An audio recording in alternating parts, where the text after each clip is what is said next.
So one of the probably the first most valuable things you could do on your website is tell the person what to do, right? You want them to take really 1, 2, maybe 3 distinct actions based on their needs, right? Yep. So I always, when I sit down with my clients and I ask them, what are the 3 main things that you want somebody to do when they come to your website? You know, is it a product or service that is really number one?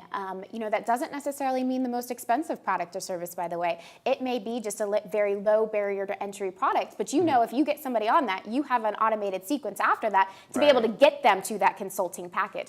So when I say product or service, you know, that's number one, that may not be the most expensive, but you know, it could be the product or service. It could be, you know, you really want them to go see your core story because you have this great video on everything. So you want them to learn more about you. Maybe it's you want them to sign up for your mailing list to then also get a free chapter. But what is it that you want them to do? Because quite honestly, you know your sales process better than I do. So tell me a little bit about that sales process, and then let me take that sales process and put it online and create action steps for people to follow, just like you would any other part of your business. Yeah, I love that. So a really great point as you're listening to this is think about what you really want someone to do when they come to your website. And I guess the second question with that is, does my website do that? Right, exactly. Well, and that's when I start talking about social media and search engine optimization, is that those are such the buzzwords that everybody throws around right now. And they're great, don't get me wrong. However, everything always starts with your website, because if your website's not doing its job to capture people, to, you know, give them automated responses to stay in the forefront of their mind, then you're going to waste all your time, money, and energy doing social media, search engine optimization, driving traffic to your website, but then your website doesn't do its job, so you just wasted all that time, money, and energy.